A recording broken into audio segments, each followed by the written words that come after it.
Hello everyone, I'm Parthiban. Welcome to SAP views. இன்றைக்கி date 5/7/2026. இந்த வீடியோவை மார்னிங் ஒரு 10 o'clock ரெக்கார்ட் பண்ணிகிட்ருக்கிறேன்.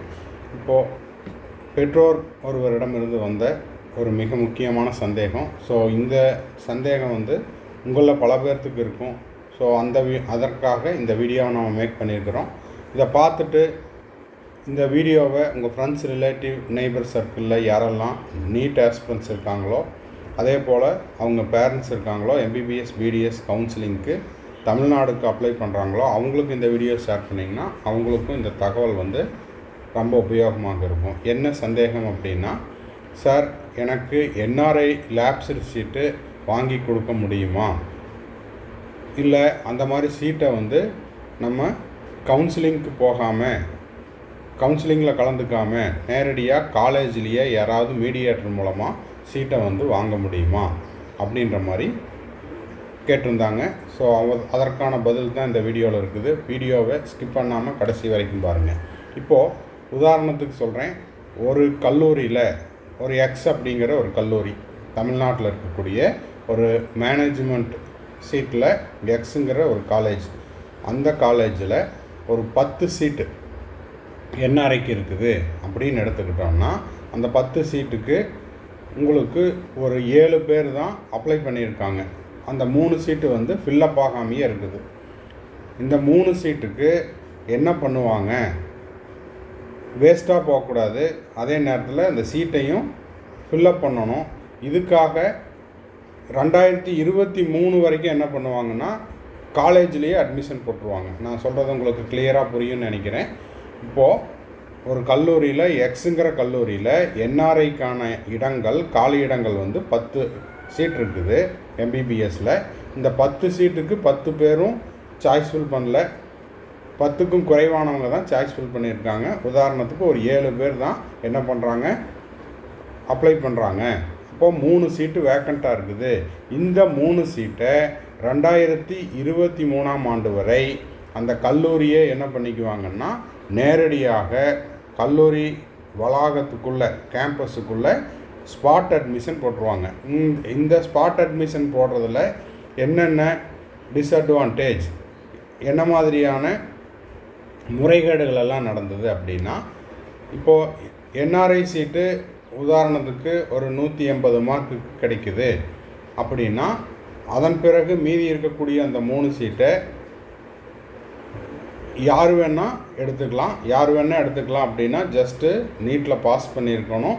அதுபோக அதிக பணம் யார் கொடுக்குறாங்களோ அவங்க எடுத்துக்கிற மாதிரியான நடைமுறை இருந்தது.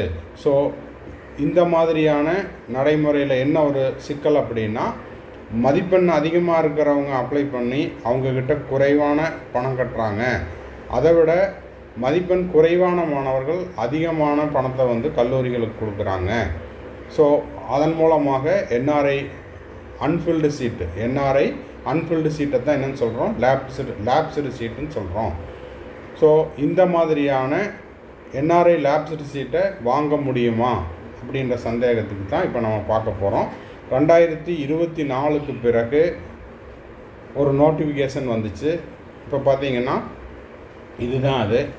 அப்போது ரவுண்டு 1, ரவுண்டு 2 கிளியராக கேட்டுக்குங்க. ரவுண்டு 1, ரவுண்டு 2, ரவுண்டு 3, இந்த 3 ரவுண்டும் உங்களுக்கு மேனேஜ்மெண்ட் கோட்டான் கீழே வரக்கூடிய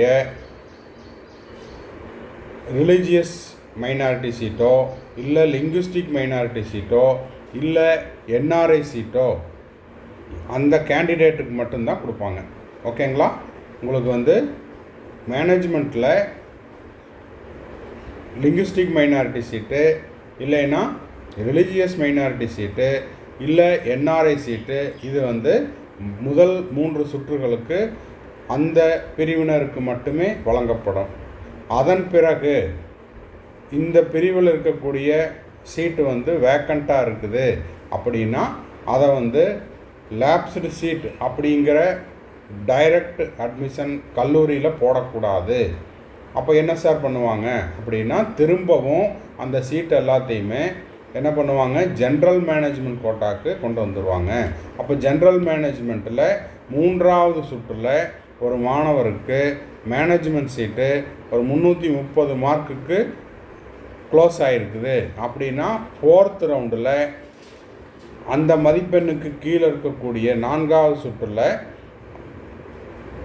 330க்கு கீழே இருக்கக்கூடிய மாணவர், அந்த மதிப்பெண் உதாரணத்துக்கு சொல்லணும் அப்படின்னா ஒரு 324 இருக்கலாம், இல்லை 320 இருக்கலாம். அந்த மாதிரி வரிசையில் இருக்கக்கூடிய மேனேஜ்மெண்ட் கோட்டாவுக்கு ஃபீஸ் கட்டக்கூடிய முதல் 3 ரவுண்டு வரைக்கும் சீட்டு கிடைக்காத அடுத்த மெரிட்டில் இருக்கிற மாணவருக்கு தான் கிடைக்கும். ஸோ சீட் பிளாக்கிங் கல்லூரியில் கேம்பஸில் கல்லூரி வளாகத்துக்குள்ளே டைரெக்டாக அட்மிஷன் போட முடியாது அப்படிங்கிறத தெளிவாக புரிஞ்சுக்குங்க. ஓகேங்களா? சரி, இதன் மூலம் சொல்ல வர்றது என்ன அப்படின்னா, சுருக்கமாக வீடியோ முடிக்கிறதுக்கு முன்னாடி சொல்லிடுறேன். என்ஆர்ஐ சீட்டு அன்ஃபில்டாக இருக்குது, ஆர் லிங்குஸ்டிக் மைனாரிட்டி சீட்டு அன்ஃபில்டாக இருக்குது, இல்லைன்னா வந்துட்டு ரிலீஜியஸ் மைனாரிட்டி சீட்டு வேக்கண்ட்டாக இருக்குது அப்படின்னா அந்த அன்ஃபில்டு சீட்டை உங்களுக்கு ஸ்ட்ரே ரவுண்டிலிருந்து என்ன பண்ணுவாங்கன்னா ஓப்பன் சீட்டாக கன்வெர்ட் பண்ணிக்குவாங்க. அதாவது ஜென்ரல் மேனேஜ்மெண்ட் சீட்டாக கன்வெர்ட் பண்ணிக்குவாங்க. அந்த ஜென்ரல் மேனேஜ்மெண்ட் சீட்டு 3வது சுற்றில் ஜென்ரல் மேனேஜ்மெண்ட்டினுடைய கட் ஆஃப் எங்கே க்ளோஸ் ஆச்சோ அதுக்கு கீழே இருக்கக்கூடிய வரிசையில் மெரிட்டில் இருக்கக்கூடிய மாணவருக்கு தான் போகும். இந்த அன்ஃபில்டு சீட்டை கல்லூரியோ அல்லது ஏதாவது ஒரு முகவரோ டைரெக்டாக கல்லூரி மூலமாக பணம் கட்டி அட்மிஷன் போட முடியாது. கலந்தாய்வு மூலமாகத்தான் 4வது ரவுண்டில் 5வது ரவுண்டில் இல்லை அதுக்கப்புறம் ஒரு சீட் ரவுண்ட் இருக்குதுன்னா அதில் ஃபில்லப் பண்ணிக்க முடியும். ஸோ உங்களுக்கு இந்த வீடியோ ஒரு தெளிவான புரிதலை கொடுத்துருக்கோம் அப்படின்னு நினைக்கிறேன். ஸோ டைரெக்டாக அட்மிஷன் போட்டு கொடுக்குறேன், காலேஜில் எனக்கு ஒரு எக்ஸ்ஆர் ஒய் அப்படிங்கிற நபரை தெரியும், அவர் மூலமாக சீட்டை நான் உங்களுக்கு வாங்கி கொடுக்குறேன் அப்படின்ட்டு யாரும் பணம் கொடுத்து ஏமாற வேண்டாம். எந்த ஒரு அன்ஃபில்டு சீட்டும் வேக்கண்ட்டாக இருந்தது அப்படின்னா என்ன ஆகும், அடுத்த சுற்றில் அதை ஜென்ரல் மேனேஜ்மெண்ட்டுக்கு நம்ம பேசிகிட்டு இருக்கிறது மேனேஜ்மெண்ட் சீட்டை பற்றி. அப்போது மேனேஜ்மெண்ட் கோட்டாவில் ஒரு சீட்டு காலியாக இருக்குது அப்படின்னா அந்த அன்ஃபில்டு சீட்டு உங்களுக்கு 4வது சுற்றிலிருந்து ஜென்ரல் மேனேஜ்மெண்ட் சீட்டாக மாற்றம் செய்யப்பட்டு வரிசையின் அடிப்படையில், அதாவது மதிப்பெண் அடிப்படையில் அதற்கு 3வது சுற்றில் எந்த கட் ஆஃபுக்கு க்ளோஸ் ஆச்சோ அதற்கு கீழே இருக்கக்கூடிய மாணவருக்கு கிடைக்கும். ஸோ இந்த வீடியோ உங்களுக்கு யூஸ்ஃபுல்லாக இருந்துச்சுன்னா மறக்காமல் லைக் பண்ணிவிட்டு சப்ஸ்கிரைப் பண்ணிவிட்டு பெல் ஐக்கானை கிளிக் பண்ணி வச்சுக்கோங்க. மேற்கொண்டு உங்களுக்கு கவுன்சிலிங் ரெலவெண்ட்டாக பெய்டு சர்வீஸ் தேவைப்படுது, 1-to-1 கவுன்சிலிங் கைடன்ஸ் தேவைப்படுது, ஆர் 1 or 2 டவுட்ஸ் இருக்குது, கம்ப்ளீட் கவுன்சிலிங் கைடன்ஸ் தேவைப்படுதுன்னா ஸ்க்ரீனில் தெரிகிற என்னோடய நம்பருக்கு காண்டாக்ட் பண்ணி அதனுடைய முழு விபரத்தையும் பெற்றுக்கொள்ளலாம். இந்த கம்ப்ளீட் கவுன்சிலிங் கைடன்ஸை நம்ம கடந்த 5 ஆண்டுகளாக கொடுத்துக்கிட்டு இருக்கிறோம். இந்த கைடன்ஸ் மூலமாக மாணவர்கள் அவருடைய மதிப்பெண்ணுக்கு ஏற்றாற் போல் மெரிட் பேசிஸில் அவங்க விருப்ப கல்லூரியான government college, government quota, self finance college, management seat, deemed யூனிவர்சிட்டியில், அதே போல் என்ஆர்ஐ சீட்டில், மைனாரிட்டி சீட்டில் சேர்ந்து 1ஆம் ஆண்டிலிருந்து இறுதி ஆண்டு வரை படித்து கொண்டுள்ளனர். ஸோ இந்த கம்ப்ளீட் கவுன்சிலிங் கைடன்ஸ் உங்களுக்கு தேவைப்படுது அப்படின்னா ஸ்க்ரீனில் தெரிகிற என்னோடய நம்பருக்கு காண்டாக்ட் பண்ணி அதனுடைய முழு விபரத்தையும் பெற்றுக்கொள்ளலாம். இது முழுக்க ஒரு பெய்டு சர்வீஸ். தேங்க்ஸ் ஃபார் வாட்சிங். Bye, see you, have nice day. மறுபடியும் அடுத்த வீடியோவில் அடுத்த ஒரு அப்டேட்டோட மீட் பண்ணுறேன். All the best. Enjoy the Sunday.